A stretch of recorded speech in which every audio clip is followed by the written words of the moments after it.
전능하사 천지를 만드신 하나님 아버지를 내가 믿사오며 그 외아들 우리 주 예수 그리스도를 믿사오니 이는 성령으로 잉태하사 동정녀 마리아에게 나시고 본디오 빌라도에게 고난을 받으사 십자가에 못 박혀 죽으시고 장사한 지 사흘 만에 죽은 자 가운데서 다시 살아나시며 하늘에 오르사 전능하신 하늘 우편에 앉아 계시다가 저로서 산 자와 죽은 자를 심판하러 오시리라. 성령을 믿사오며 거룩한 공예와 성도가 서로 교통하는 것과 죄를 사해 주시는 것과 몸이 다시 사는 것과 영원히 사는 것을 믿사옵나이다. 아멘. 찬송가 384장 찬송하시겠습니다. 찬송가 384장 2절과 3절을 찬송하시겠습니다. 네, 함께 찬송하시겠습니다. 나의 갈 길 다가도록 예수 인도하시니 어려운 일 당한 때도 족하는 주시네.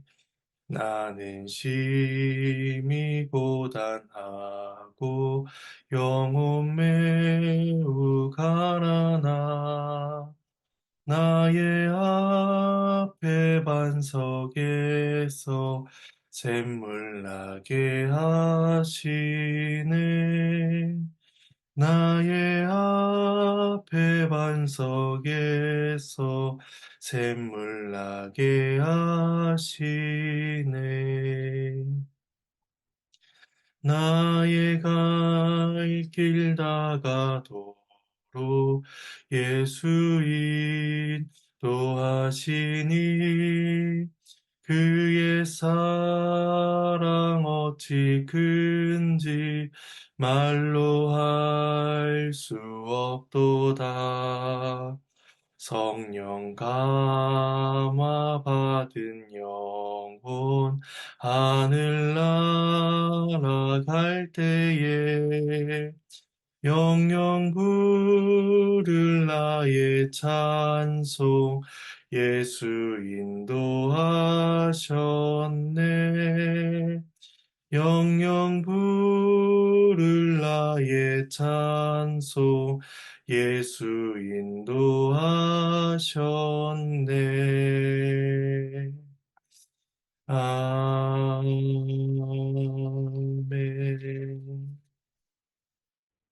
함께 보실 말씀은 마가복음 9장 38절에서 50절 말씀입니다. 마가복음 9장 38절에서 50절 말씀입니다. 네. 말씀은 본문을 살펴가는 가운데 봉독하도록 하겠습니다. 이제 주의 말씀을 나누겠습니다. 어제 본문에서 제 아들은 누가 크냐라고 쟁론하였습니다. 누가 큰 자인가에 대한 그들의 관심은 오늘 본문에까지 끝나지 않고 이어지고 있으며 주의 이름으로 능력을 행하는 자를 엄히 금하는 데까지 이어지게 됩니다. 이 예수님께서는 참된 제자란 무엇인가에 대해서 가르쳐 주십니다. 그리고 오늘 말씀을 통해서 우리에게 주시는 은혜와 또 적용점을 얻기를 소망합니다. 38절과 40절까지의 말씀을 봉독하도록 하겠습니다. 요한이 예수께 여짜오되 선생님 우리를 따르지 않는 어떤 자가 주의 이름으로 귀신을 내쫓는 것을 우리가 보고 우리를 따르지 아니하므로 금하였나이다. 예수께서 이르시되 금하지 말라. 내 이름을 의탁하여 능한 일을 행하고 즉시로 나를 비방할 자가 없느니라. 우리를 반대하지 않는 자는 우리를 위한 자니라. 세베대 아들 요한이 근래에 있었던 한 가지 일을 예수님께 말씀드립니다. 우리를 따르지 않는 어떤 자가 주의 이름으로 귀신을 내쫓는 것을 보았고 그것을 금지했다라는 것입니다. 요한이 말하는 우리는 아마 12명의 제자들을 가리킨다라고 볼 수가 있습니다. 6장 7절에 의하면 12명의 제자들은 예수님으로부터 귀신을 제어한 능력을 권능으로 받아 사역을 한 경험이 있었습니다. 물론 12명의 제자들 외에도 더 많은 제자들이 있었고 그들 또한 이러한 권능을 받았었음을 우리는 알 수 있습니다. 왜냐하면 누가복음 10장에서는 70명의 제자들이 파송받는 내용이 나타나고 있는데 10장 17절에 의하면 70인이 기뻐하며 돌아와 이르되 주여 주의 이름이면 귀신들도 우리에게 항복하이더이다 라고 말씀하고 있기 때문입니다. 따라서 귀신을 쫓아내는 권능은 12제자에게만 국한되는 것은 아니었습니다. 그럼에도 요한은 어떤 자가 귀신을 내쫓는 것을 보고 그의 행위를 금합니다. 오늘 본문에서는 이 무명의 귀신 축사자에게 어떠한 결함이 있다는 암시를 주고 있지는 않습니다. 그가 그 행위를 통해서 돈을 취한다든지 그 행위를 통해서 자신의 명성을 얻는다는 것들은 말하지 않고 있습니다. 다만 한 가지 이유, 우리를 따르지 않는다라는 것 때문에 그의 사역을 금하고 있는 것입니다. 귀신들이 주의 이름 앞에 항복하며 하나님 나라가 이 땅 가운데 이루어지는 것을 본다면 기뻐해야 마땅한 일이지만 제 아들은 그렇지 못했습니다. 왜냐면 제 아들의 마음에는 계속해서 누가 더 큰 자인가 이것에 대한 욕심이 있었기 때문입니다. 12명의 제자들 안에서도 쟁론이 그치지 않았는데 외부에서 성공적인 축사를 행한 자가 있다는 것은 결국 반가운 소식이 아니었습니다. 또한 아이러니하게도 앞서 14절, 29절 단락에서는 이 12명의 제자들은 귀신을 쫓아내지 못했습니다. 자신들은 실패했던 일을 외부의 누군가는 행하고 있으니 제자들 내부에서는 적잖은 파장을 불러일으켰을 것입니다. 시기심과 경계심에 의해 제자들은 그 사람의 행동을 금지합니다. 그리고 요한은 이 사실을 예수님께 말씀드립니다. 아마도 요한을 포함한 제자들은 자신들이 옳은 일을 행했다라고 생각했을 것입니다. 우리를 따르지 않는 자가 주의 이름을 사용하고 있으니 금하는 것이 마땅하다라고 생각했고 그것을 예수님께 보고한 것이죠. 근데 예수님은 뜻밖의 말씀을 하십니다. 금하지 말라는 것입니다. 예수님은 그 이유를 두 가지로 설명하십니다. 하나는 예수님의 이름으로 어떤 기적을 행하는 사람이 갑자기 예수님을 비방하고 나쁘게 말하진 않을 것이다 라는 이유에서입니다. 또 두 번째 이유는 우리를 반대하지 않는 자는 우리를 위한 자다라는 것이었습니다. 예수님의 이름을 사용한 것은 그 일을 행하시는 분이 예수님이라는 인식에서 비롯된 것이었습니다. 그러니까 그 사람이 주술처럼 그 이름만 사용한 것이 아니라 하나님의 뜻에 믿음과 순종으로 나갔기 때문에 그 능력을 경험할 수가 있었던 것입니다. 예수님은 그런 사람이라면 예수님을 비방하지 않을 것이며 또한 예수를 반대하지 않는 것은 예수를 위하는 것이다 라고 분명히 말씀해 주고 있는 것입니다. 그래서 예수님이 이어서 예수님을 위하는 것, 예수님을 쫓아서 살아가는 자의 삶이 어떠한가를 계속해서 말씀하십니다. 제자의 삶은 능력을 행하는 것에만 국한되지 아니하고 삶의 행위로서 나타나야 된다라는 것입니다. 그것이 41절입니다.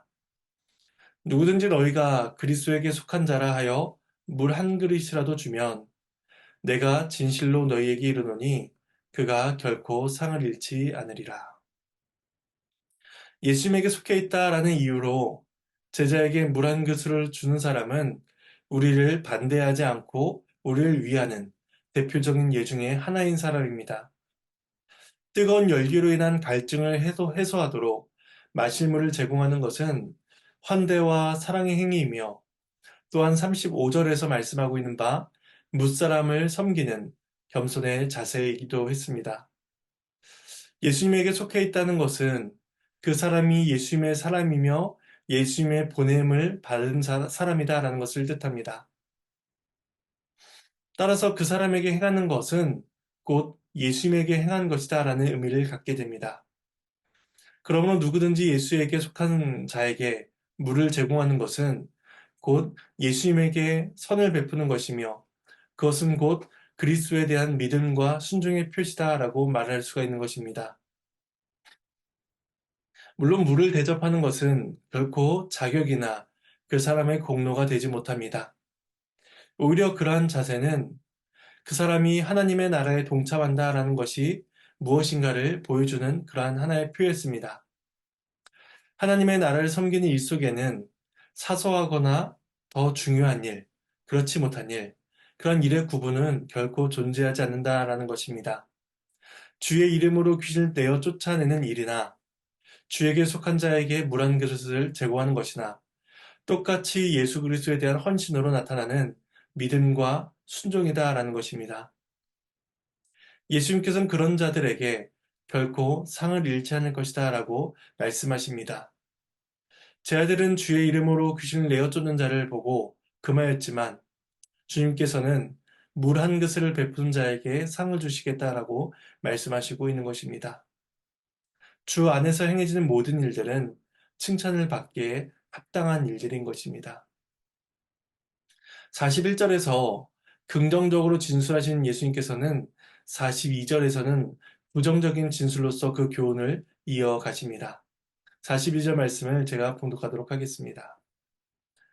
또 누구든지 나를 믿는 이 작은 자들 중 하나라도 실족하게 하면 차라리 연자맷돌이 그 목에 매어 바다에 던져지는 것이 나으니라. 이때 작은 자들은 대개 어린아이들을 가리키는데 이것은 37절의 말씀과 자연스럽게 연결이 됩니다. 제 아들은 서로 높은 자리에 서기를 바랐으며 작은 자가 되기를 원하지 않았습니다. 자신을 따르지 않는 자가 예수의 이름으로 권능을 행사함으로 자기들보다 높아지는 것을 그들은 원하지 않았습니다. 이에 제자들은 엄중히 경고하며 그 사람의 행위를 금하였던 것이죠. 그러나 주님은 제자들의 태도와는 전혀 다른 교훈을 주십니다. 작은 자를 실족하게 하면 차라리 연자맷돌을 자신의 목에 매달고 바다에 던져지는 것이 더 낫다라는 것입니다. 타인의 영혼을 실족하게 하는 것보다 그로 인해 한 영혼이 하나님의 나라에서 탈선하게 되는 것보다 자신의 육신이 해를 받는 것이 더 낫다라고 말씀해 주시고 있는 것입니다. 예수님께 속해 있기 때문에 영접을 받아야 될 사람들이 예수님께 속해 있는 사람들에 의해서 믿음에서 탈선하는 일이 발생하곤 합니다. 실제로 이것은 우리들의 신앙생활에서 경험되는 일들이기도 합니다. 신자가 상처를 받고 교회를 떠나는 일은 대개 그리스도에게 속한 사람들에 의해서 일어나곤 하지 외부 사람들에 의해서 신앙을 탈선하는 일은 잘 일어나지 않습니다. 예수님께서는 우리들의 연약함을 아시고 또한 교회의 연약함을 아셨습니다. 그리하여 41절과 42절의 교훈을 통하여서 행해야 될 것과 행해야 되지 말아야 될 것을 우리에게 가르쳐 주고 있는 것입니다. 그리스도에게 속한 자라면 물 한 그릇을 베푸는 작은 행위라도 베풀어야 된다는 것입니다. 또한 그리스도에게 속한 자라면 아무리 작은 자라고 할지라도 실족하지 않도록 그렇게 세심하게 행동해야 된다는 것입니다. 이것이 예수 그리스도를 위하는 행위이며 또한 하나님 나라를 위하는 태도인 것입니다. 이러한 신앙의 모습이 우리의 모습 가운데, 우리의 신앙생활 가운데 나타나야 된다라고 예수님께서는 교훈해 주고 계십니다. 이제 앞에서는 제자들이 타인에 대해서 행동해야 될 것을 말씀하셨다면 이제 43절에서 48절은 제자들 개인의 실족에 대해서 그 가르침을 주고 계십니다. 말씀을 봉독하도록 하겠습니다. 만일 너의 손이 너를 범죄하게 하거든 찍어버리라. 장애인으로 영생에 들어가는 것이 두 손을 가지고 지옥 곧 꺼지지 않는 불에 들어가는 것보다 나으니라. 만일 내 발이 너를 범죄하게 하거든 찍어버리라. 만일 다리 저는 자로 영생에 들어가는 것이 두 발을 가지고 지옥에 던져지는 것보다 나으니라. 만일 내 눈이 너를 범죄하게 하거든 빼버리라. 한 눈으로 하나님의 나라에 들어가는 것이 두 눈을 가지고 지옥에 던져지는 것보다 나으니라. 거기에서는 구더기도 죽지 않고 불도 꺼지지 아니하느니라. 손은 폭력의 도구로, 발은 악을 행하기 위해 달려가는 수단으로, 눈은 탐욕의 매개체로 작용할 수가 있습니다. 이것들은 몸의 일부이긴 하지만 몸 전체를 죄와 지옥으로 빠뜨리기에 충분한 것들이었습니다. 물론 예수의 말씀은 은유적인 표현이기도 합니다. 사람이 자기 손이나 발을 자르고 자기의 눈을 뽑는다고 해서 죄의 문제를 해결할 수가 없습니다. 사람은 손 하나를 가지고도 발과 눈 하나를 가지고도 여전히 죄의 유혹 가운데 살아가기 때문입니다. 결국 이것은 신체의 문제가 아니라 사람의 우리들의 본성의 문제인 것입니다. 그러나 주님께서는 이러한 과장법적 표현을 통해서 죄와 그 결과가 얼마나 고통스러운 것인가를 가르쳐 주십니다. 또한 회개가 아무리 고통스럽다라고 할지라도 회개하는 것이 지옥에서 멸망하는 것보다 나으며 어떠한 희생을 치르더라도 예수를 따르는 것이 더 낫다라고 주님은 말씀해 주십니다. 죄가 얼마나 심각한 것인지 우리는 그 결과를 통해서 알 수가 있습니다. 지옥, 곧 꺼지지 않는 불에 들어가게 된다는 것입니다. 지옥이라는 단어가 43절, 45절, 47절에 세 번에 걸쳐서 나옵니다. 이 지옥은 게헨나라는 단어인데 이 게헨나라는 것은 흰놈의 골짜기, 헨나의 골짜기라는 것을 지칭한 단어입니다. 이 흰놈의 골짜기는 예루살렘 남서쪽에 있는 골짜기로서 당시 가나안 신들에게 그의 자녀들을 제물로 바치던 곳입니다.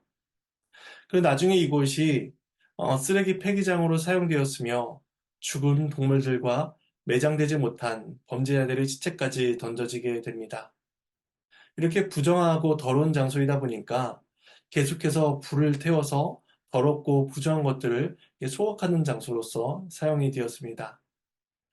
그래서 이런 흰놈의 골짜기의 모습은 악한 자들을 기다리는 영원한 불의 심판으로 사용되기에 적합했으며 신약 성경에서도 영원한 형벌의 장소로서 표현되고 있습니다. 그리고 이것은 48절에서 구더기도 죽지 않고 불도 꺼지지 아니하느니라 라는 서술을 통해서 그 지옥의 형벌이 영원히 지속된다라는 것을 보여줍니다. 이런 지옥으로부터 벗어나는 영원한 그 생명 얻는 방법은 자신의 죄를 찍어버리는 것, 곧 회개하고 죄로부터 돌이키는 것 뿐입니다. 예수님께서는 다른 사람을 실족시키지 말아야 될 것뿐만 아니라 자기 자신이 실족되지 말아야 된다는 것을 가르쳐 주십니다. 그리고 예수님께서는 불이라는 이미지를 통해서 계속해서 그 가르침을 이어가십니다. 그것이 49절입니다. 사람마다 불로써 소금치듯 함을 받으리라. 48절에서의 불은 버림받은 자들에게 적용된 심판의 불이었지만 49절에서는 하나님의 나라를 살아가고자 애쓰는 그러한 자들을 향한 정결의 불로서 사용됩니다. 이 불의 역할은 물체 속에 들어있는 어떠한 여러 가지 요소들을 분리해내게 됩니다. 그러니까 불순물을 거두는 일을 하게 되는 것이죠. 그래서 불로 연단을 하는 것은 오래도록 지속이 되며 또한 고통스러운 일이기도 합니다. 그리고 소금의 역할은 그 소금을 치는 대상 속에 있는 습기를 제거해서 부패를 방지합니다. 그래서 49절에서 사람마다 불로써 소금 치듯 함을 받는다라는 이 말씀은 이 땅에서 신자들에게 불이 소금 치듯 뿌려지고 또한 따갑게 하고 고통스럽게 한다라는 것입니다. 이것은 벌이 아니라 우리 안에 있는 죄의 요소들을 분리해내시기 위함입니다. 큰 자리에 앉고자 하는 자에게 불을 소금치듯 뿌려서 낮은 자를 바라볼 수 있도록 하시는 것입니다. 또한 영광의 길을 걷고자 하는 자에게 불을 소금치듯 뿌려서 주님이 가신 십자가의 길을 걸어가도록 하시는 것입니다. 그래서 불은 우리의 손과 발을 잘라버리는 것과 같은 그런 고난과 고통을 주지만 결국에는 악인이 장차 받을 지옥불에 비하면 아무것도 아니라는 것을 깨닫게 하시기 위한 정화의 도구로서 우리에게 주어지게 됩니다. 마지막 50절은 그 소금이라는 이미지를 통해서 그 교훈을 이어가십니다. 마지막 50절 말씀을 제가 봉독하도록 하겠습니다. 소금은 좋은 것이로되 만일 소금이 그 맛을 잃으면 무엇으로 이를 짜게 하리요. 너희 속에 소금을 두고 서로 화목하라 하시니라. 하나님의 말씀입니다. 하나님께 감사합니다. 본절의 소금의 의미는 49절의 말씀과는 조금 또 다릅니다. 여기서는 소금은 맛을 내도록 하는 것을 의미하고 있습니다. 뿌려지는 그 대상의 구성 요소들을 하나로 결합시켜서 맛있는 맛을 내게 하는 것이 바로 소금입니다. 만일에 소금이 그 역할을 하지 못하면 더 이상 소금은 소금이 될 수가 없습니다.